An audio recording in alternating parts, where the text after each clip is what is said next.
you guys pay attention to the fight world or even on any kind of Twitter thing, this Joshua Fabia, Diego Sanchez thing has been everywhere. First and foremost, that one. Wait, we're not going to get copyright for this? No. Is this UFC? I mean, no, yeah. this is just their own little video. Okay.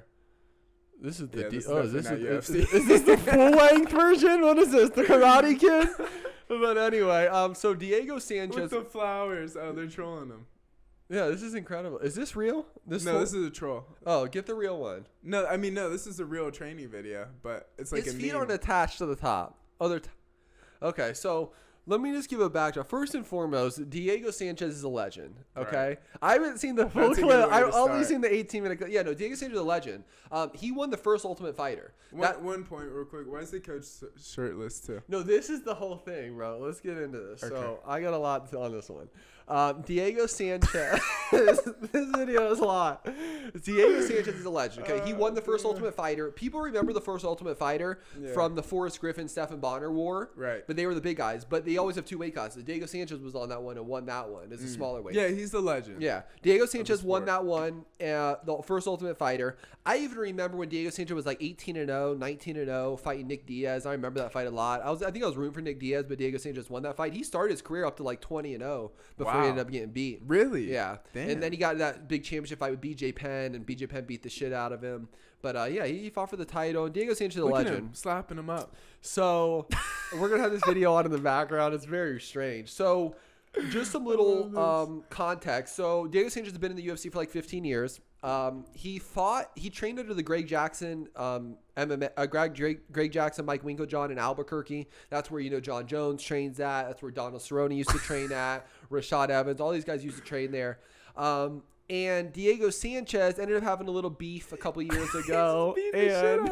and Diego Sanchez left the camp and found this new coach.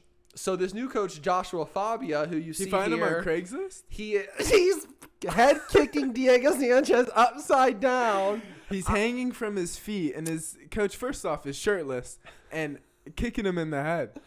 So basically, this past weekend there was a card. Diego Sanchez was supposed to fight Cowboy Cerrone.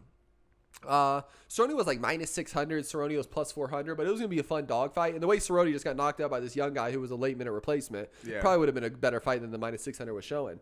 Right. Now Diego Sanchez has a black mask on. What is going on here? But anyway, this is some culty shit. Diego Sanchez pulled out of the fight. I don't even remember the reason why. There was some kind of reason, and then literally after he pulled out or after he got cut from the fight, they cut him. The UFC cut him from the roster. Now this video surfaced. I believe it was 2 years ago, of Joshua Fabia, his coach, and Diego Sanchez. Every fight they do this fighter meeting. Right. With all the commentators, so the commentators can get content for the broadcast, and during it. Joshua, it's supposed to be for the fighter. It's a fighter interview, but for whatever reason, Joshua Fabio was in there. So I guess maybe sometimes the coaches go in there to get some extra content for the commentators.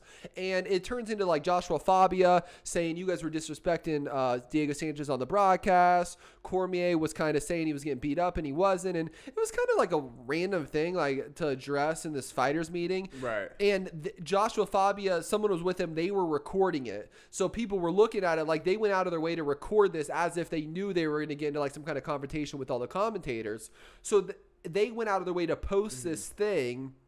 And I guess the big thing is obviously if you fight with the UFC team, you're going to Dana White is very clear with that. Dan Hardy just happened that Dan Hardy got in a fight with him and they cut Dan Hardy. Yeah. He was on the broadcast. And so now what it turned into though is people being more worried about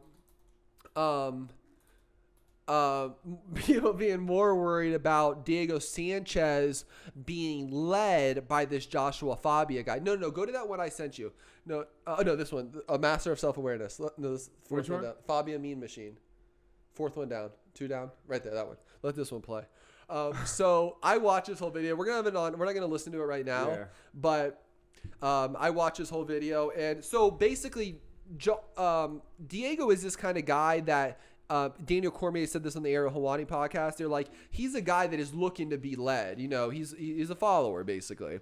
And this Joshua Fabia guy, Chael Sonnen did make a podcast being like, let's push back a little bit. You know, maybe we're like going too hard at Joshua Fabia. Yeah. What I saw from this. What was his point in that? He felt bad for Well, Diego first Sanchez, and foremost, this Joshua Fabia guy grew up in Oregon where Chael did, and knows some of the guys where look at this video. He knows some of the guys that he grew I'm surprised Chael said that. That he grew up with in Oregon, and he said he knew those guys. Now, here's the thing with Joshua Fabia.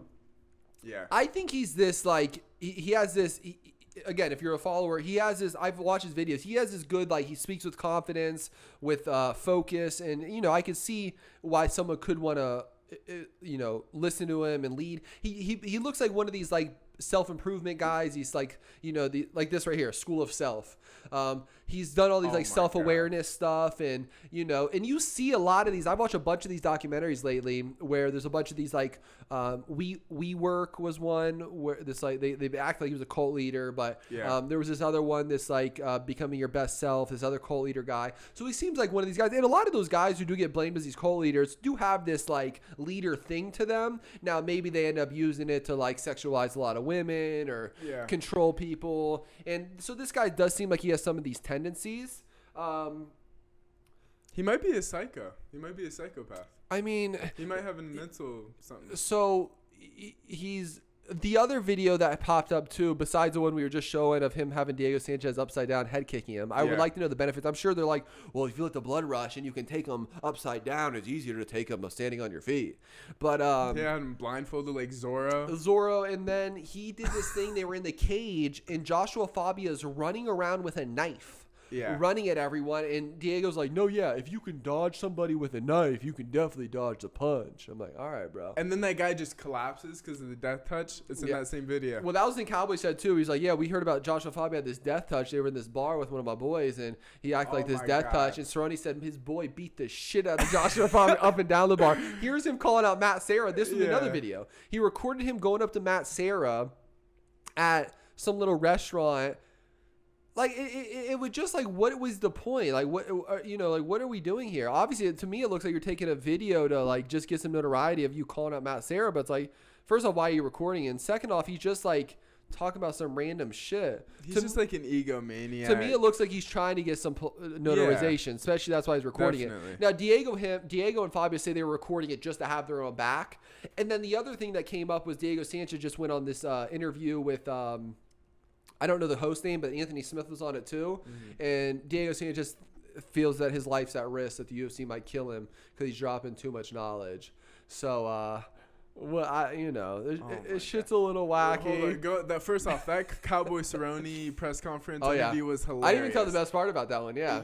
Do you want to do it? Yeah, I got it. Okay. So Diego Sanchez, there's this video going out. He's like, because everyone was asking about the Joshua Fabia's credentials. He's like, so does he even train? And Diego's like, bro, I went to Abu Dhabi. I've trained jiu-jitsu with Andre Galvao and some of the best guys in the world. Right. And he goes, and they couldn't even tap me out as quick as he did. Joshua Fabia tapped me out in like a minute. And so Cerrone gets in the press conference. He goes, oh, you definitely tapped him out, but a different type of tap out. He goes, the different type of different strokes for different types of folks. Yeah. Basically being like, there's this other theory that maybe Diego and Joshua Fabia have an intimate relationship and might be, you know, playing that game. So I wouldn't be surprised. So I hope not. And the other thing was Diego Sanchez, it would go to this thing of these are this kind of guys, they prey on you when you're weak. Right. Diego met him like a couple of years ago when he was going through a divorce with his wife. So a lot of these guys are good at coming when you're weak and then building you back up. That's kind of the thing. And but I would hope not. I don't believe the game. And even in this interview, I watched this. It's like the main thing that people really don't like. Every time Diego's getting asked a question, he makes it about himself. Exactly. And he starts talking about his school, his teachings. This is that Mike Swick podcast. He's just a crazy egomaniac that believes all the bullshit that he's feeding. You know? And there's so many of these scam artist type guys in every industry, first off, especially in the YouTube game. Well, and really, dog, in martial arts. Well, you know, there's a lot of people who act like they are this thing in art. You know, a lot of these black belts. There's literally bullshit martial arts in general. I think we're tapping your neck and you're falling. And I mean, even. And I even think on a level of like, you know, again, jiu-jitsu you'll get exposed in some of these, but like some of these stand-up things and people aren't really fighting, so you can just show the move. That's what I like about jiu-jitsu. You have to go through the ringer to show, Right. You can't just be a brown belt with 4 stripes and it's an issue because I mean a lot of these guys are successful because a lot of people don't question shit, and they fall for these guys like you said that speak with confidence, even if it's bullshit, you know. So they fall for these egomaniac, power hungry little guys like this douchebag. This was the other one which I thought was funny. So and again, I also see his thing like with this one. I think this is the interview here where he's going. Oh my God, just look at his mannerisms. Yeah. Like, duh. Yeah. I mean, if you just look at it this way. His, like, fake woke aura thing. Yeah. Even the way he And again, I can see how it could get sheep. But he does this Rogan impression. I saw this. Oh, yeah. He hates Joe because Joe called him out on the podcast. Yeah. So, and by the way, his shirt does say sweeter than honey on it. Right. That would be a little tendency thing. So there was this one video. I don't know if this is it, but it's in this clip. It's in one of these clips here. Right. He goes, I've been training martial arts my whole life, and I've never had to pay a single dollar for my training. Like, what does that mean? So I think what he's trying to say, they're trying to be like they're these purists, and it's not about the money, it's about the love for the game, and I get that side. But which that can't be real though, because it's 2021. If you did any kind of training in the last 20 years with anyone worthwhile, you're paying some money. I believe this is, again, and this goes back to that self-help, the self-improvement type thing. I think he's probably got a lot of his YouTube training. He's a YouTube trainer. Like he's learning all these YouTube videos and learn stuff from YouTube. He might not have paid anything, but he hasn't trained with anyone good. Right. He's not legit. He don't have a black belt. He don't have a gi. You know what I'm saying? Yeah. So this is him training with the knife right here. Running around with the knife. What the fuck? What is it called? Is it a psychopath? Like they have no ability to be self-critical? Yeah, that could be a psychopath. There's a specific term for that. I just can't think of it. No, that's one. Is it psychopath? Psychopath, yeah. That's not the one I'm looking for, but Yeah, and again, I don't even think it's psychopath. I think he's truly a self-improvement guy, and again, these guys he really believes the bullshit that he's saying. Yeah, it's that I think the 10% thing. He's just one of those 10%ers. I don't think he's even that. I mean, maybe. Yeah. I just think it's what you said. He speaks. But some are just real extreme. Of that 10, there's like this 1% that's sick, and they're looking for people to follow them and follow their words. Yeah. Ariel, I forget what this one's saying because Ariel was going at him too. I love this one. Yeah. Shout out to Ariel Helwani, by the way. Yeah. Ariel Helwani too now because he's on ESPN, but there's not as much MMA stuff. They put him on NBA broadcasts, and he did like the Boston Celtics, Chicago Bulls the other night. And I love Ariel. I've been following Ariel forever. I saw he was painting his nails. Other than that, I love Ariel Helwani. He probably did that for his kids because he don't do no sellouts. Okay. So. Right, shout out to Ariel. Yeah.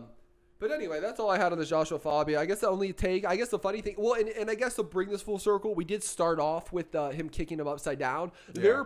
They're feeding into it. They posted that video after all this talk, so they're, right. I kind of like the Diego, and Diego is going with it. That's why they recorded this video. Like, he's not believing. John Jones is tweeting. All these people are tweeting like, I feel bad for Diego, but Diego's going with Joshua Fabia, almost like he's in this trance following this guy. So they're feeding into it. What I'm excited for is now the UFC cut him. Diego's 39. I mean, shit, Bellator could go sign him or something, or go fight Eddie Alvarez in one, or go to Bellator. There's a bunch of good fights in Bellator, so we'll see where this saga ends up going. But but again, first off, most importantly, shout out to Diego Sanchez. Diego Sanchez is a legend. When I was coming up in UFC, I loved Diego Sanchez at the beginning when he was 18, 19-0, fighting BJ Penn, Nick Diaz. I think he fought Sean Shirk. Shout out to Diego Sanchez. He is a legend. I hope he gets away from this fucking scam artist. We'll see. Regardless whether he gets away or not, hopefully he's healthy. Hopefully everything's all right. And I mean, your head can't be right though if you're doing this. Yeah. And again, he probably really believes this guy. And again, we don't know this Joshua Fabia guy. Who knows? Maybe he's a saint. You can know. Yeah. You can. But shout out to Joshua Fabia. I mean, shout out to Diego Sanchez. Yeah, no, shout out. Positive energy towards Diego Sanchez. Definitely. And that's all I got for that.